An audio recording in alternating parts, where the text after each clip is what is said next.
Hello everyone. Welcome to the class number 49 of the chapter Programming using C. तो आज हम पढ़ेंगे और एक तरह के टॉपिक के बारे में। आज का हमारा टॉपिक है एरे डिक्लेरेशन। तो जैसे कि लास्ट क्लास में हमने एरे के बारे में पढ़ा था कि एरे क्या है, इसको हम प्रोग्राम में क्यों यूज करते हैं। तो जैसे कि हमने वेरिएबल के बारे में पढ़ा कि वेरिएबल क्या है, उसको अगर हम प्रोग्राम में यूज करना चाहते हैं तो फर्स्ट हमें वेरिएबल को डिक्लेयर करना पड़ेगा, तब जाके उसको हम प्रोग्राम के अंदर यूज कर पाते हैं। वैसे ही हमने लास्ट क्लास में एरे के बारे में पढ़ा। तो एरे को भी अगर हम हमारे प्रोग्राम में यूज करना चाहते हैं तो पहले हमें एरे को डिक्लेयर करना पड़ेगा प्रोग्राम के अंदर, तब जाके हम एरे को हमारे प्रोग्राम में यूज कर पाएंगे। ओके, तो आज के क्लास में हम देखेंगे कि how to declare an array in a C program. एक सी प्रोग्राम में हम एरे को कैसे डिक्लेयर कर सकते हैं। ओके, तो एरे को डिक्लेयर कैसे कर सकते हैं, एरे को डिक्लेयर करने का सिंटेक्स है, फिर रूल क्या है। फर्स्ट हमें देना है डाटा टाइप, जिस तरह का डाटा हम स्टोर करके रखना चाहते हैं हमारे एरे में। फिर देंगे एरे का नाम, मतलब जैसे कि वेरिएबल का नाम हम देते हैं वैसे ही एरे का नाम देना है। एरे का नाम मतलब क्या कि जैसे कि वेरिएबल का नाम है, एरे का नाम भी एक वेरिएबल ही है। पर डिफरेंस दोनों में क्या है कि वेरिएबल के नाम को यूज करके, उस पर्टिकुलर नेम को यूज करके हम सिर्फ एक ही वैल्यू वहां पे स्टोर कर सकते हैं। कहां पे? हमारे मेमोरी लोकेशन में। पर एरे का नाम यूज करके, एरे का सिंगल नेम यूज करके हम मल्टीपल नंबर ऑफ वैल्यूज हमारे मेमोरी में स्टोर करके रख सकते हैं। ये है डिफरेंस एरे और वेरिएबल के बीच। तो एरे का नाम हम कुछ भी दे सकते हैं। सपोज मुझे 5 स्टूडेंट का मार्क स्टोर करके रखना है, तो मैंने एरे का नाम दिया मार्क।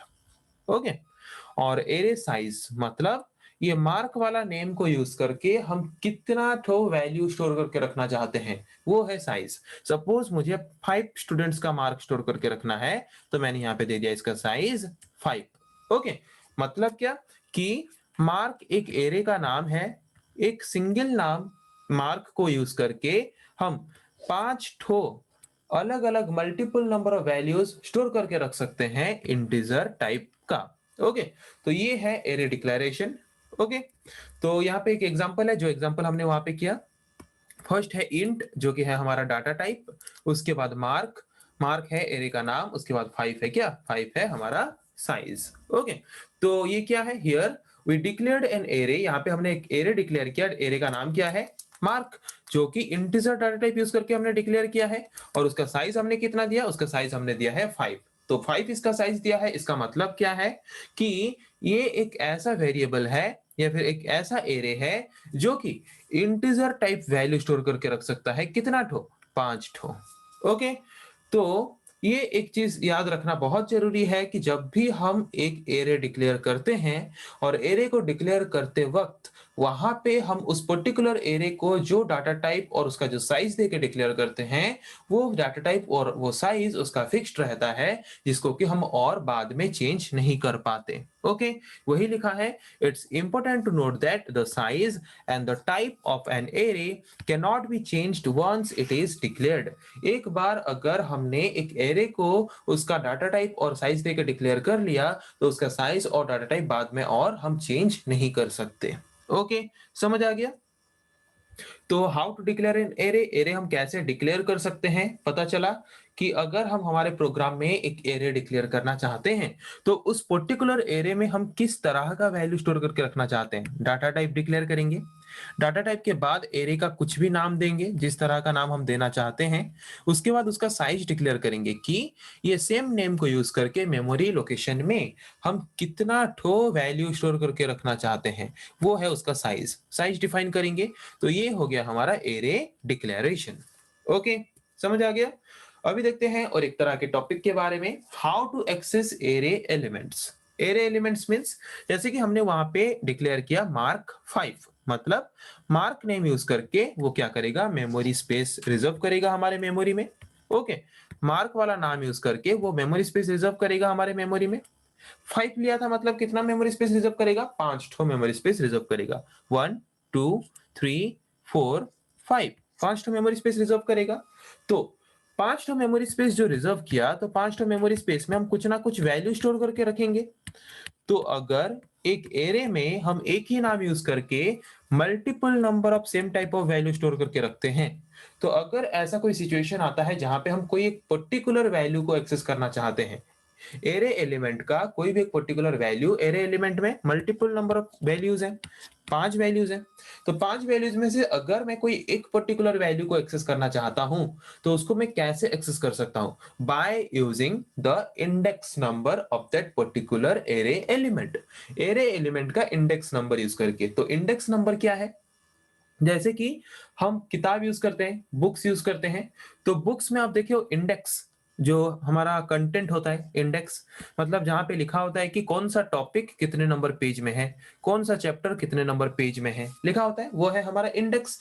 जहां पे हमें ये पता चलता है कि हाँ इतना नंबर पेज में ये टॉपिक है, तो हम डायरेक्टली वही पेज में जाके जो टॉपिक हमें चाहिए वो टॉपिक हमें मिल जाता है। ओके, वैसे ही एरे को, पूरा टोटल एरे को हम एक बुक बोल सकते हैं, जहां पे हम multiple number of values store करके रखते हैं। तो मल्टीपल नंबर ऑफ वैल्यूज को एक एक चैप्टर हम बोल सकते हैं। ओके, सपोज मुझे कोई एक पर्टिकुलर चैप्टर को या फिर कोई एक पर्टिकुलर वैल्यू को यूज करना है, तो उस पर्टिकुलर वैल्यू को या फिर उस पर्टिकुलर चैप्टर को मैं कैसे एक्सेस करूंगा? उस पर्टिकुलर पेज के नंबर के पास जाके, या फिर उस पर्टिकुलर इंडेक्स नंबर के पास जाके। तो वही बोला है कि एरे में अगर हम multiple number of value store करते हैं, तो उनमें से अगर कोई भी इंडिविजुअल वैल्यू को अगर हम एक्सेस करना चाहते हैं, तो एक्सेस कर सकते हैं कैसे? By using its index number, उसका इंडेक्स नंबर यूज करके। और एरे में हमारा इंडेक्स नंबर शुरू होता है 0 से। ओके, तो अगर मैंने यहाँ पे लिखा मार्क 5, मतलब मार्क वाला जो एरे है वो 5 ठो इंटीजर वैल्यू स्टोर करके रख सकता है मेमोरी लोकेशन में। ओके, तो फर्स्ट वैल्यू जो स्टोर करेगा उसका इंडेक्स नंबर क्या होगा? 0। उसके बाद नेक्स्ट इंडेक्स नंबर क्या होगा? 1। उसके next next index number 3, next next 4। Okay, तो ये हो गया 5 टू वैल्यू, 1 2 3 4 5। तो ये जो 5 वैल्यू स्टोर करेगा वो इंडेक्स नंबर यूज करके स्टोर करेगा। ओके, तो समझ आ गया। फर्स्ट हमने पढ़ा कि हम कैसे एक एरे को डिक्लेयर कर सकते हैं। ओके, उसके बाद हमने पढ़ा कि एरे डिक्लेयर करने के बाद उसमें कुछ वैल्यू स्टोर करेंगे। तो अगर उसमें कुछ वैल्यू हम स्टोर करेंगे एरे में, तो उन वैल्यूज को इंडिविजुअली हम कैसे एक्सेस कर सकते हैं? उसका इंडेक्स नंबर यूज करके।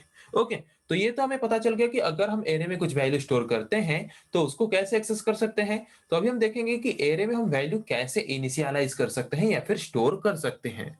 ओके, तो जैसे कि यहाँ पे देख सकते हो हम कैसे वैल्यू एक्सेस कर सकते हैं। जैसे कि मैंने बताया कि स- मैंने एक एरे डिक्लेयर किया था मार्क 5। इसका मतलब क्या? कि मार्क है एरे का एलिमेंट या फिर एरे नेम, जिसमें कि हम वही मार्क वाला नेम को यूज करके क्या कर सकते हैं? 5 ठो वैल्यू स्टोर करके रख सकते हैं। और एरे का इंडेक्स नंबर जो है वो शुरू होता है 0 से। तो अगर हम यहाँ पे 5 वैल्यू स्टोर करते हैं तो इंडेक्स नंबर 0 से लेके 4 तक होगा, क्योंकि 5 टो वैल्यू कितना होगा? 0 1 2 3 4। तो ये हो गया 5 इंडेक्स नंबर, और 5 इंडेक्स नंबर में हम 5 अलग अलग तरह के वैल्यूज सेम टाइप का स्टोर करके रख सकते हैं एरे में। ओके, समझ आ गया। तो उसके बाद देखते हैं कि how to initialize an array. हम एक एरे को इनिशियलाइज कैसे कर सकते हैं? तो इनिशियलाइज करना मतलब क्या? वेरिएबल इनिशियलाइजेशन हमने पढ़ा था। वेरिएबल इनिशियलाइजेशन मतलब क्या? कि एक प्रोग्राम के अंदर अगर हम एक वेरिएबल को डिक्लेयर करते हैं, ओके, और उस वेरिएबल को डिक्लेयर करने के बाद उस वेरिएबल के अंदर, उस वेरिएबल को अगर हम उस प्रोग्राम के अंदर ही कुछ वैल्यू देना चाहते हैं, तो उसको हम बोलते हैं वेरिएबल डिक्लेरेशन। ओके, तो वैसे ही अगर हम हमारे प्रोग्राम के अंदर एक एरे डिक्लेयर करते हैं, तो एरे को डिक्लेयर करने के बाद प्रोग्राम के अंदर ही उस एरे में अगर हम कुछ वैल्यू स्टोर करके रखते हैं, तो उसको हम बोलते हैं एरे इनिशियलाइजेशन। जैसे कि स्क्रीन में आप देख पा रहे होगे। ओके, तो हमने एक एरे डिक्लेयर किया। एरे डिक्लेयर करने का सिंटेक्स क्या है? पहले देंगे डाटा टाइप कि उस एरे में हम किस तरह का वैल्यू स्टोर करके रखना चाहते हैं। उसके बाद एरे का नाम, उसके बाद एरे का साइज।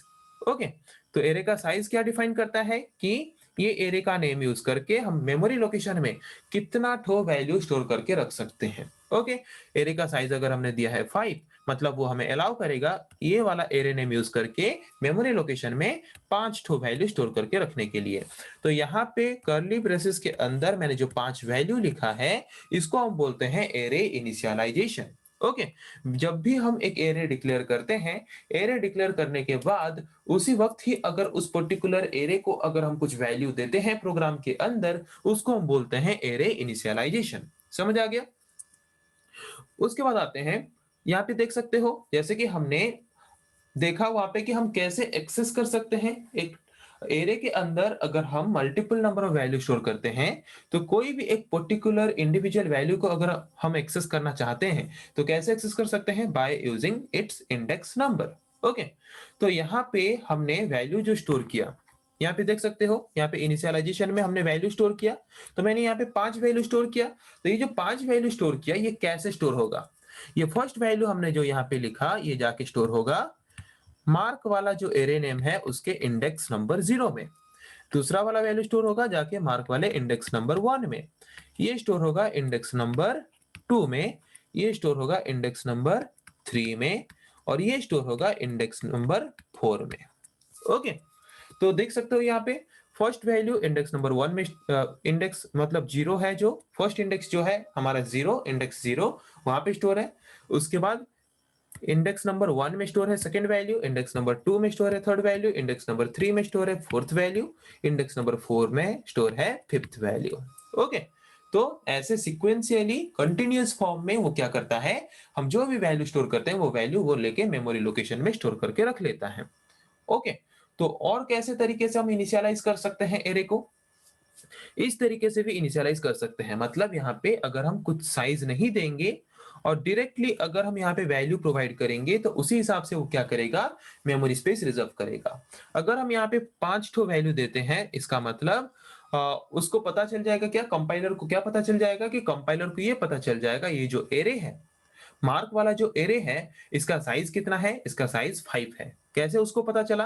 क्योंकि इनिशियलाइजेशन करते वक्त वहां पे हमने कितना वैल्यू दिया है? 5 वैल्यू। तो उसको वहीं पे पता चल जाएगा कि ये जो एरे हमने डिक्लेयर किया है, इसका साइज कितना है? 5। क्योंकि इनिशियलाइजेशन करते वक्त वहां पे हमने 5 ठो वैल्यू इनिशियलाइज करके उसको प्रोवाइड किया है, उस पर्टिकुलर एरे नेम को यूज करके वैल्यू को मेमोरी लोकेशन में स्टोर करके रखने के लिए। ओके।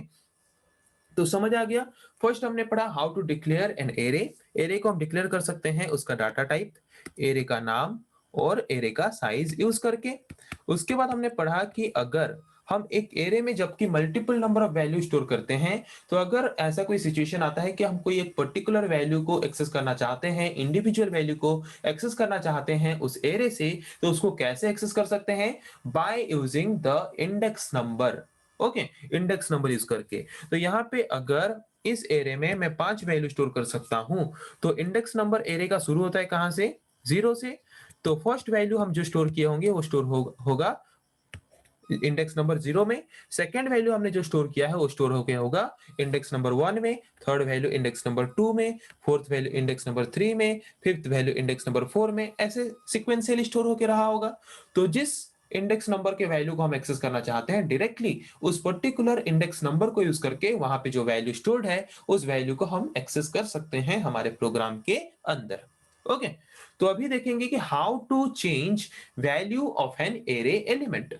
एरे एलिमेंट के अंदर जबकि मल्टीपल नंबर ऑफ वैल्यूज होता है, तो कोई भी एक पर्टिकुलर वैल्यू को हम अगर चेंज करना चाहते हैं तो कैसे चेंज कर सकते हैं?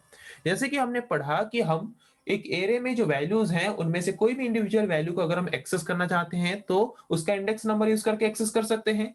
तो अगर एक्सेस करेंगे तब जाके हम उसको चेंज करेंगे। तो यहाँ पे अगर मुझे इंडेक्स नंबर 2 में जो वैल्यू है उस वैल्यू को मुझे चेंज करना है, तो कैसे चेंज कर सकता हूं? उसका इंडेक्स नंबर यूज करके। तो ये कितने नंबर इंडेक्स में है? 0, 1, 2। नंबर 2 इंडेक्स में है। तो नंबर 2 वाले इंडेक्स में जो वैल्यू है उसको मुझे चेंज करना है और उसके जगह पे मुझे स्टोर करना है 11। तो मैंने यहाँ पे लिखा मार्क 2 इक्वल्स टू 11। मतलब नंबर 2 वाले इंडेक्स में पहले जो वैल्यू था उसको रिप्लेस करके उसके जगह पे स्टोर हो जाएगा 11। तो यहाँ पे देख सकते हो, पहले था कितना? पहले था यहाँ पे 17, रिप्लेस होके अभी यहाँ पे हो गया कितना? 11। ओके। तो कैसे चेंज कर सकते हैं? हमारे एरे एलिमेंट में कोई भी वैल्यू को पता चल गया।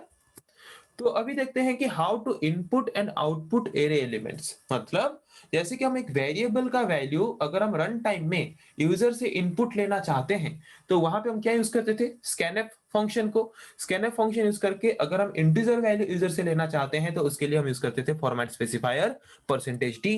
कैरेक्टर वैल्यू अगर लेना चाहते थे यूज करते थे format specifier %c। Float value अगर लेना चाहते हैं तो उसके लिए यूज करते थे फॉर्मेट स्पेसिफायर %f। ओके, तो वहां पे हम यूजर से वेरिएबल का वैल्यू कैसे लेते थे, स्कैनफ। अगर इंटीजर वैल्यू लेना है तो %d, उसके बाद n% वो वेरिएबल का नाम। ओके, तो वैसे ही हम अगर कोई भी एरे का वैल्यू यूजर से एज ए इनपुट लेना चाहते हैं, वही सेम रूल फॉलो करते हैं, स्कैनफ फंक्शन। अगर इंटीजर वैल्यू यूजर से लेना है तो %d।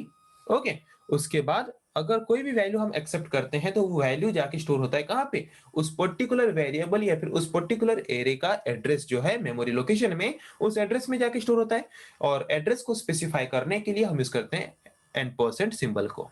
ओके, तो यहाँ पे मैंने लिखा है कि मार्क 2, मतलब क्या, कि मार्क वाला जो एरे एलिमेंट है उसका नंबर 2 जो इंडेक्स है, 2 नंबर इंडेक्स में मैं यहाँ पे यूजर से वैल्यू इनपुट लेना चाहता हूं, और जो वैल्यू वहां पे यूजर इनपुट करेगा वो वैल्यू मार्क वाले जो एरे एलिमेंट है उसके 2 नंबर इंडेक्स में वो वैल्यू जाके स्टोर होके रह जाएगा। ओके, तो यूजर से हम कैसे इनपुट ले सकते हैं एरे का वो पता चल गया। तो अगर हमें यूजर को आउटपुट प्रोवाइड करना है, एरे में जो वैल्यू स्टोर है, उस एरे में स्टोर हुआ हुआ वैल्यू को अगर एज ए आउटपुट हम यूजर को प्रोवाइड करना चाहते हैं, तो वहां पे हम कैसे आउटपुट प्रोवाइड कर सकते हैं। यूजर को आउटपुट प्रोवाइड करने के लिए हम यूज करते हैं कौन सा फंक्शन, प्रिंटफ।